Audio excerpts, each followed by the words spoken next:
എല്ലാവർക്കും white zone ഫുട്ബോളിലെ മറ്റൊരു വീഡിയോയിലേക്ക് സ്വാഗതം. ഈ ഒരു വീഡിയോയിലൂടെ നമ്മൾ നോക്കാനായിട്ട് പോകുന്നത് യൂറോ കപ്പിനെ കുറിച്ചിട്ടാണ്. യൂറോ കപ്പിന്റെ ഒരു മാച്ചിന്റെ 3 ഗ്രൂപ്പ് സ്റ്റേജിലത്തെ അവസാനത്തെ പോരാട്ടങ്ങളും ഈ ഒരു ഇന്നത്തോടു കൂടി അവസാനിച്ചിരിക്കുകയാണ്. അപ്പോൾ ഈ ഒരു യൂറോ കപ്പിൽ ഈ അടുത്ത റൗണ്ട് ഓഫ് 16 ക്വാളിഫൈ ചെയ്തിട്ടുള്ള ടീമുകൾ ഏതൊക്കെയാണ് ഇതുവരെ നല്ല രീതിയിൽ ഏത് ടീമാണ് നല്ലൊരു പ്രകടനം ഇതുവരെ യൂറോ കപ്പിൽ കാഴ്ചവെച്ചിട്ടുള്ളത്. ഈ ഒരു സ്റ്റേജ് എടുത്ത് നോക്കുമ്പോൾ ഇതുവരെ കളിച്ചതിൽ നമുക്ക് ആര് യൂറോ കപ്പ് നേടും എന്നുള്ളത് പറയാൻ പറ്റുന്ന ടീം ഏതാണെന്നൊക്കെയാണ് നമ്മൾ ഈ ഒരു വീഡിയോയുടെ ഡിസ്കസ് ചെയ്യാനായിട്ട് പോകുന്നത്. അപ്പോൾ നമ്മൾ ആദ്യം തന്നെ ആ ഒരു ഗ്രൂപ്പിൽ നിന്ന് പ്രൊമോട്ട് ചെയ്തെങ്ങാണ്ട് ആ ഒരു റൗണ്ട് ഓഫ് 16 ക്വാളിഫൈ ആയിട്ടുള്ള ടീമുകൾ ഏതൊക്കെയാണെന്ന് നോക്കാം. അപ്പോൾ ഗ്രൂപ്പ് എയിൽ ജർമ്മനി, സ്വിറ്റ്സർലാൻഡ്, ഹംഗറി, അതുപോലെ തന്നെ സ്കോട്ട്ലാൻഡ് എന്ന് പറയുന്ന 4 ടീമുകളായിരുന്നു ഉണ്ടായിരുന്നത്. ജർമ്മനിയും സ്വിറ്റ്സർലാൻഡും ആണ് ക്വാളിഫൈ ചെയ്തിട്ടുണ്ടായിരുന്നത്. ഈ ഒരു യൂറോ കപ്പിൽ നമ്മളൊക്കെ പ്രതീക്ഷിക്കാത്ത ഒരു പ്രകടനം നടത്തിയ ടീമാണ് ജർമ്മനി. 2014 ശേഷം ഒരു കംബാക്ക് നടത്തി എന്ന് പറയാൻ പറ്റുന്ന ഒരു ടൂർണമെന്റ്. അതിനുശേഷം 10 വർഷങ്ങൾക്ക് ശേഷം ഈ ഒരു യൂറോ ആണ് ജർമ്മനി ഇങ്ങനെ ഒരു പ്രകടനം കാഴ്ചവെക്കണമെന്ന് വേണമെന്നുണ്ടെങ്കിൽ നമുക്ക് പറയാം. അങ്ങനെ ഒരു പ്രകടനം കാഴ്ചവെക്കാൻ ഇതുവരെ ജർമ്മനിക്ക് സാധിച്ചിട്ടുണ്ട്. അപ്പോൾ ഇനി മുൻപോട്ട് പോകുമ്പോൾ ഈ ഒരു ഫോം കണ്ടിന്യൂ ചെയ്യാൻ കഴിഞ്ഞ ജർമ്മനിക്ക് തീർച്ചയായിട്ടും അതൊരു ബൂസ്റ്റ് തന്നെയായിരിക്കും. പിന്നെ ഇതിൽ എടുത്തു പറയേണ്ട ഒരു ടീം എന്ന് പറഞ്ഞാൽ സ്വിറ്റ്സർലാൻഡ് ആണ്. ഈ ഒരു ഗ്രൂപ്പ് സ്റ്റേജിൽ ജർമ്മനീനെ തളക്കാൻ കഴിഞ്ഞിട്ടുള്ള അല്ലെങ്കിൽ ഒരു ഡ്രോ എങ്കിലും പിടിക്കാൻ കഴിഞ്ഞിട്ടുള്ള ഒരു ടീമാണ് സ്വിറ്റ്സർലാൻഡും അങ്ങനെ റൗണ്ട് ഓഫ് 16 ക്വാളിഫൈ ആയിട്ടുണ്ട്. ഇനിയിപ്പോൾ നമ്മൾ ഗ്രൂപ്പ് ബി എടുത്ത് നോക്കുകയാണെന്നുണ്ടെങ്കിൽ സ്പെയിൻ, ഇറ്റലി, ക്രൊയേഷ്യ, അൽബാനിയ എന്ന് പറയുന്ന ഈ ഒരു മരണ ഗ്രൂപ്പ് എന്നൊക്കെ പറയാൻ പറ്റുന്ന ഒരു ഗ്രൂപ്പായിരുന്നു അതിൽ സ്പെയിനും ഇറ്റലിയുമാണ് ക്വാളിഫൈ ചെയ്തിട്ടുള്ളത്. ഇത് പറയുന്ന സംഭവം എന്ന് പറയുന്നത് ആ ഒരു Croatia vs Italy മത്സരമായിരുന്നു.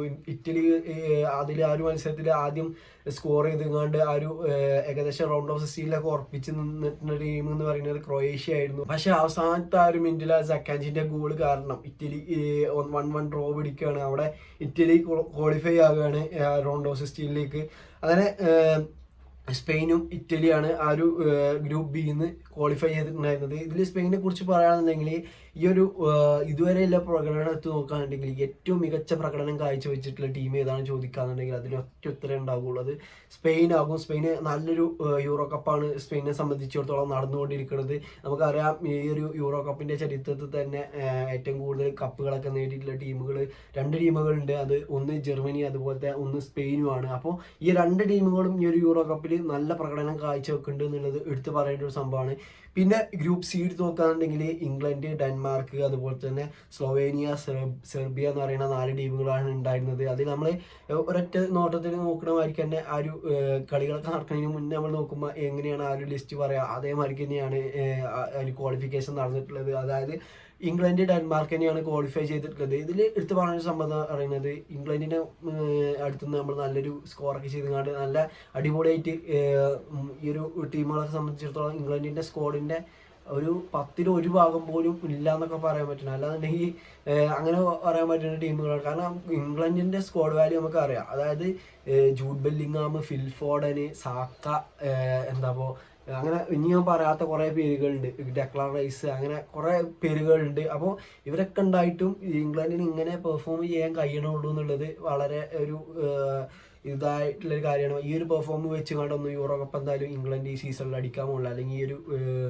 Euro cup അടിക്കാൻ പോകില്ല എന്ന് പറയാം. അപ്പോൾ ഇംഗ്ലണ്ടും ഡെൻമാർക്കുമാണ് ഗ്രൂപ്പ് സിന്ന് ക്വാളിഫൈ ആയിട്ടുള്ളത്. പിന്നെ ഗ്രൂപ്പ് ഡിന്ന് ഇതിൽ അട്ടിമറി നടന്നിട്ടുള്ളത് പറയുകയാണെന്നുണ്ടെങ്കിൽ ഫ്രാൻസ്, നെതർലാൻഡ്സ് ഒക്കെ അല്ല ഒരു ഗ്രൂപ്പിൽ നിന്ന് ഒരു ആസ്ട്രിയ എന്ന് പറയുന്ന റാഫ് റാഗ്നിക്ക്, ഈ സാക്ഷാൽ യുണൈറ്റഡ് പിരിച്ചുവിട്ട റാഫ് റാഗ്നിക്ക്, ആസ്ട്രിയ എന്ന് പറയുന്ന ഒരു കുഞ്ഞൻ രാജ്യത്തിനെ വെച്ച് ഈ ഒരു യൂറോ കപ്പിൽ നെതർലാൻഡ്സും ഫ്രാൻസും അടങ്ങുന്ന ഗ്രൂപ്പ് ചാമ്പ്യന്മാരെങ്ങാണ്ട് റൗണ്ട് ഓഫ് 16 പ്രൊമോട്ട് ചെയ്യൊക്കെയാണ്. അപ്പോൾ ഈ ഒരു യുണൈറ്റഡിനെ പരിശീലിപ്പിച്ചിട്ടുള്ള കുറേ മാനേജേഴ്സിന് ഇങ്ങനത്തെ ഒരു ഇതുണ്ടാവും. അതായത് യുണൈറ്റഡ് വിട്ടു പോകുമ്പോൾ നല്ലൊരു പ്രകടനം മറ്റു ടീമുകളെ കൊണ്ട് കാഴ്ചവെക്കാൻ ആ ഒരു മാനേജേഴ്സിന് കഴിയുന്നുണ്ട് എന്നുള്ളത് എടുത്ത് പറയേണ്ട ഒരു സംഭവമാണ്. അപ്പോൾ ഓസ്ട്രിയയാണ് ഈ ഒരു ഗ്രൂപ്പ് ഡിയിൽ അവളെ സർപ്രൈസിങ് ആക്കിയിട്ടുള്ളത്. അതുപോലെ തന്നെ ഈ ഒരു ഗ്രൂപ്പിൽ ഉള്ളത് മറ്റൊരു ടീം പറയുന്നത് പോളണ്ട് ആയിരുന്നു. പോളണ്ടൊക്കെ എത്തിക്കൊണ്ട് 2ാമത്തെ കളി കഴിയുമ്പോൾ തന്നെ പോളണ്ടൊക്കെ ഔട്ടായിട്ടുണ്ട്. അങ്ങനത്തെ ഒരു പ്രകടനമായിരുന്നു പോളണ്ടിനെ സംബന്ധിച്ചിടത്തോളം.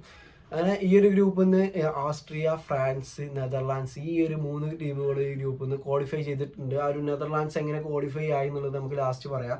ഇനിയിപ്പോൾ ഗ്രൂപ്പ് ഇ നോക്കുകയാണെന്നുണ്ടെങ്കിൽ റൊമാനിയ, ബെൽജിയം, സ്ലോവാക്യ, ഉക്രൈൻ ഈ ഒരു 4 ടീമുകളാണ്. ഈ ഒരു 4 ടീമുകളും നമ്മൾ പറയുകയാണെന്നുണ്ടെങ്കിൽ ആദ്യം നമ്മൾ കരുതിയേക്കുക ബെൽജിയം ഫസ്റ്റ് ഫിനിഷ് ചെയ്യും. അതിനുശേഷം ഈ ഒരു ഉക്രൈനൊക്കെ ആയിരിക്കും പല ആൾക്കാരും പ്രഡിക്റ്റ് ചെയ്തിട്ടുണ്ടാകുക. പക്ഷേ അവിടെ എല്ലാത്തിനും തിരിച്ചുകൊണ്ട് ഇവിടെ റൊമാനിയ എന്ന് പറയുന്ന ഒരു രാജ്യം ഒന്നാമത് ഫിനിഷ് ചെയ്തിരിക്കുകയാണ്. അങ്ങനെ ഈ ഒരു റൊമാനിയയെ സംബന്ധിച്ചിടത്തോളം നല്ലൊരു പെർഫോം ഈ ഒരു യൂറോ കപ്പിൽ ആ ഒരു ഗ്രൂപ്പ് സ്റ്റേജിൽ നടത്താൻ കഴിഞ്ഞിട്ടുണ്ട് എന്നുള്ളത് എടുത്ത് പറയുന്ന ഒരു സംഭവമാണ്. അതുപോലെ തന്നെ ബെൽജിയത്തിൻ്റെ കയ്യിൽ നിന്ന് നമ്മൾ പ്രതീക്ഷിക്കാത്ത ഒരു അൺഎക്സ്പെക്റ്റഡ് പെർഫോമൻസ് ആണ് വന്നിട്ടുള്ളത്. പിന്നെ ഒരു ഗ്രൂപ്പിൻ്റെ പ്രത്യേകത എന്ന് പറയുന്നുണ്ടെങ്കിൽ ഈ ഒരു ഗ്രൂപ്പിൽ കളിച്ച 4 ടീമുകളും 4 പോയിന്റ്സ് ആണ് വിൻ ചെയ്തിട്ടുള്ളത്. അതാണ് അതായത് റൊമാനിയ 4 പോയിന്റ്സ് ആയിട്ടാണ് ഒന്നാം സ്ഥാനത്ത് നിൽക്കണമെങ്കിൽ ബെൽജിയം രണ്ടാം സ്ഥാനത്ത് നിൽക്കുന്ന 4 പോയിന്റ്സ് ആണ്.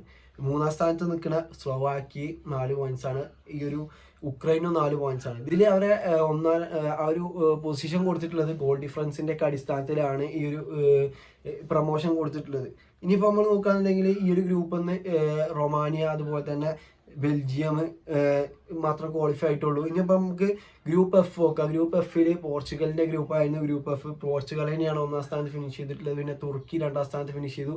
മൂന്നാം സ്ഥാനത്ത് ജോർജിയ അതുപോലെ തന്നെ ചെക്ക് റിപ്പബ്ലിക് 4ാം സ്ഥാനത്ത് ഫിനിഷ് ചെയ്തു. അങ്ങനെയാണ് ഈ ഒരു ഗ്രൂപ്പ് എഫിൻ്റെ കഥ നടക്കുന്നത്. അതായത് എന്താപ്പം ഈ ഒരു ഗ്രൂപ്പിൽ നിന്ന് ജോർജിയ അടക്കം 3 ടീമുകൾ ഈ ഒരു റൗണ്ട് ഓഫ് 16 പ്രൊമോട്ട് ചെയ്തിട്ടുണ്ട്. അതായത് നെതർലാൻഡ്സും ജോർജിയക്കും 2ാം സ്ഥാനത്ത് 1ാം സ്ഥാനത്ത് ഫിനിഷ് ചെയ്യാതെ ആ ഒരു റൗണ്ട് ഓഫ് 16 പ്രവേശനം ലഭിച്ചിരിക്കുകയാണ്. അതായത് ഈ ഒരു 2 ടീമുകളെ സെലക്ട് ചെയ്യുന്നതെന്ന് പറയുന്നത് 3ാം സ്ഥാനക്കാരിൽ ഈ ഒരു മൊത്തം ഗ്രൂപ്പിൽ 3ാം സ്ഥാനക്കാരിൽ ഏറ്റവും കൂടുതൽ പോയിന്റ്സ് വിൻ ചെയ്തിട്ടുള്ളത്. അതായത് ആ ഒരു മൊത്തം 3ാം സ്ഥാനക്കാരെ ഒരു ടേബിൾ ഉണ്ടാക്കിയാണ് ആ ടേബിളിൽ ആര് മുന്നിൽ നിൽക്കണോ ആ മുന്നിൽ നിൽക്കുന്ന 2 ടീമുകളെ എടുത്തുകൊണ്ട് റൗണ്ട് ഓഫ് 16 പ്രൊമോട്ട് ചെയ്യും. ഇനിയിപ്പോൾ നമ്മൾ ഈ റൗണ്ട് ഓഫ് 16 മത്സരങ്ങളൊക്കെ എങ്ങനെയാണ് നോക്കുകയാണെന്നുണ്ടെങ്കിൽ സ്പെയിന് vs ജോർജിയ ആയിരിക്കും ഈ റൗണ്ട് ഓഫ് 16 ഏറ്റുമുട്ടാൻ പോകുന്ന ടീം എന്ന് പറയുന്നത്. അതുപോലെ തന്നെ ജർമ്മനി vs ഡെൻമാർക്ക് ആയിരിക്കും ഈ ഒരു മത്സരം. ജർമ്മനിയെ സംബന്ധിച്ചിടത്തോളം ഡെൻമാർക്ക് ആയിരിക്കും ഇതിൽ ഓപ്പണന്റ് എന്ന് പറയുന്നത്. പിന്നെ പോർച്ചുഗൽ vs സ്ലൊവേനിയയാണ്. അതുപോലെ തന്നെ ഫ്രാൻസ് vs ബെൽജിയം മത്സരമാണ് ഈ നമുക്ക് ഇതിൽ കാണാൻ കഴിയുക. പിന്നെ റൊമാനിയ vs നെതർലാൻഡ്സ് ആണ് മറ്റൊരു മത്സരം എന്ന് പറയുന്നത്. അതുപോലെ തന്നെ ഓസ്ട്രിയ vs തുർക്കി. അതുപോലെ തന്നെ ഇംഗ്ലണ്ടിന് ഓപ്പണായിട്ട് കിട്ടിയിട്ടുള്ളത് ഈ ഒരു സ്ലോവാക്യ എന്ന് പറയുന്ന ടീമിന്. അതുപോലെ തന്നെ ഇറ്റലി vs സ്വിറ്റ്സർലാൻഡ് മത്സരമാണ്. പക്ഷെ നമുക്ക് ഒറ്റ നോട്ടത്തിൽ ഇതിൽ ഇൻട്രസ്റ്റിംഗ് ആയിട്ടുള്ള ഒരു പോരാട്ടം പറയാനുള്ളതാണെങ്കിൽ ബെൽജിയം vs ഫ്രാൻസ് ആണ്. പക്ഷേ നെക്സ്റ്റ് റൗണ്ടിലേക്ക് പോകുമ്പോൾ അവിടെ ഒരു ഇത് പറയുന്നത് സ്പെയിൻ vs ജർമ്മനി മത്സരം കളിക്കാൻ ചാൻസ് ഉണ്ട്. അതുപോലെ തന്നെ ഫ്രാൻസ് അല്ലെങ്കിൽ പോർച്ചുഗൽ മത്സരം ക്വാർട്ടർ ഫൈനലിൽ നമുക്ക് കാണാൻ ചാൻസ് ഉണ്ട്. അല്ലെങ്കിൽ പോർച്ചുഗൽ vs ബെൽജിയം മത്സരം നമുക്ക് ക്വാർട്ടർ ഫൈനലിൽ കാണാൻ ചാൻസ് ഉണ്ട്. ഈ ഒരു ലെഫ്റ്റ് സൈഡ് എന്ന് പറയുന്നത് കുറച്ചും കൂടി ഹാർഡ് ആയിട്ടുള്ള സൈഡാണ് എന്ന് വേണമെങ്കിൽ പറയാം. ഈ ഒരു ഇംഗ്ലണ്ടിനെ സംബന്ധിച്ചിടത്തോളം ഈ ഒരു ഫൈനലിൽ എത്തിപ്പെടാൻ സുഖകരമായ കാര്യമായിരിക്കും. പക്ഷേ ഇന്ന കൊല്ലത്തെ യൂറോ കപ്പ് ഫൈനലായിട്ടുള്ള ഇറ്റലി vs ഇംഗ്ലണ്ട് മത്സരം കാണാനുള്ള ഒരു ചാൻസ് നമുക്ക് ഇതിലുണ്ട്. അതായത് ഇറ്റലി സ്വിറ്റ്സർലാൻഡിനോട് ജയിക്കാന്നുണ്ടെങ്കിൽ, അതുപോലെ തന്നെ സ്ലോവാക്യനോട് നമ്മളെ ഇംഗ്ലണ്ട് ജയിക്കാന്നുണ്ടെങ്കിൽ ക്വാർട്ടർ ഫൈനലിൽ ഇറ്റലി vs ഇംഗ്ലണ്ട് മത്സരം നമുക്ക് കാണാൻ സാധിക്കും. പിന്നെ ഈ ഒരു ഈ നെതർലാൻഡ്സിന് സെമി ഫൈനൽ വരെ പോകുക എന്നുള്ളത് എനിക്ക് കുറച്ചും കൂടി സിമ്പിളാണ്. പക്ഷേ അവരുടെ സ്റ്റാർ വാല്യൂ ഒക്കെ അവർക്ക് മുതലെടുക്കാൻ കഴിഞ്ഞാലേ അത് നടക്കുകയുള്ളൂ. അപ്പോൾ നല്ലൊരു പ്രകടനം കാണാൻ കഴിയുക നമുക്ക് ക്വാർട്ടർ ഫൈനലിലായിരിക്കും. നല്ലൊരു മത്സരങ്ങൾ കാണാൻ കഴിയുക ഇറ്റലി vs ഇംഗ്ലണ്ട്, അതുപോലെ തന്നെ ജർമ്മനി vs സ്പെയിൻ, അതുപോലെ തന്നെ ഫ്രാൻസ് vs പോർച്ചുഗൽ. ഒട്ടനവധി ഇൻട്രസ്റ്റിംഗ് മത്സരങ്ങളുണ്ട്. ഈ ഒരു വമ്പൻ ടീമുകളൊക്കെ ജയിക്കുകയാണെന്നുണ്ടെങ്കിൽ നമുക്കത് കാണാൻ കഴിയും. പക്ഷേ കുറേ കുഞ്ഞൻ ടീമുകളുണ്ട്. കുഞ്ഞൻ ടീമുകൾ എന്തെങ്കിലും അത്ഭുതം കാണിക്കുകയാണെന്നുണ്ടെങ്കിൽ അതും നമ്മളെ സംബന്ധിച്ചിടത്തോളം വളരെ ഇൻട്രസ്റ്റിംഗ് ആയിട്ടുള്ള കാര്യമാണ്. അപ്പം നിങ്ങളുടെ അഭിപ്രായത്തിൽ ഈ ഒരു കൊല്ലത്തെ യൂറോ കപ്പ് ആര് നേടുന്നുള്ളത് തീർച്ചയായിട്ടും ഒന്ന് കമൻറ്റ് ചെയ്യുക. അപ്പോൾ ഇന്നത്തെ വീഡിയോ ഇത്രേ ഉള്ളൂ. ഈ ഒരു വീഡിയോ നിങ്ങൾക്ക് ഇഷ്ടപ്പെടുകയാണെന്നുണ്ടെങ്കിൽ തീർച്ചയായിട്ടും കൂടെ നിൽക്കുക. ഓക്കെ.